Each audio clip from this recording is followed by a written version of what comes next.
no real problems. No real problems. And, you know, usually around 65 mile an hour, that's when you will start seeing some damage. Some trouble, yeah. And we've definitely had that, you know, widespread over, especially the extreme northern part of the state. So we've had strong enough winds to do damage. So it's great that people listened. And we're not quite done yet. We're going to be dealing with some more winds tonight. We will be dealing with winds through the early part of tomorrow as well here in extreme northern Utah.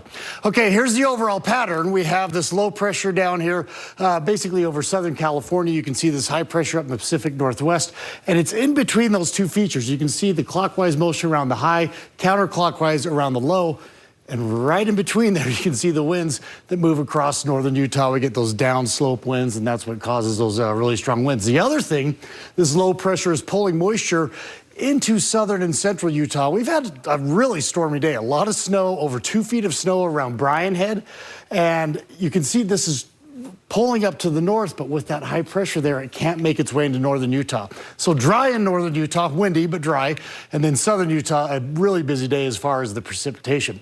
There's a look at some of those wind gusts. Again, many locations over 70, over 60 in Kaysville, mid 60s in South Weber. So again, a windy day, a blustery day towards the northern end of the Wasatch Front. Winds will continue tonight as well, and you can see the precipitation continues here in southern Utah, especially south central Utah, just south of I-70 and right along I-15.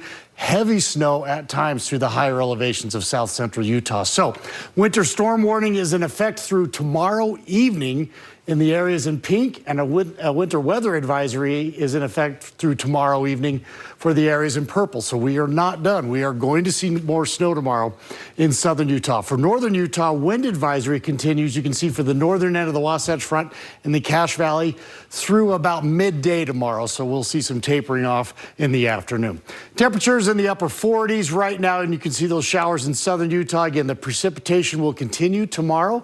It will continue into the morning hours, into the afternoon hours. We get into Sunday, and it becomes much more spotty, but still some precipitation possible in parts of southern Utah off and on during the day on Sunday, and then we begin to dry it out. The winds will be done, or largely done, in northern Utah by that time, although still some breezy conditions, especially near the mouths of canyons.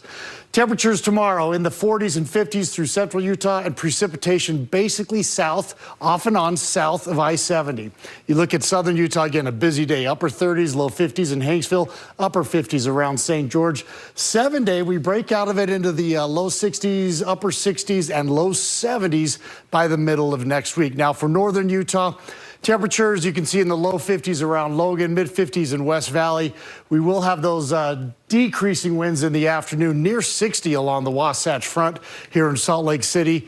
And you look at the 7-day forecast, we will hit 60 on Sunday. The winds begin to really die down, low 60s, mid 60s.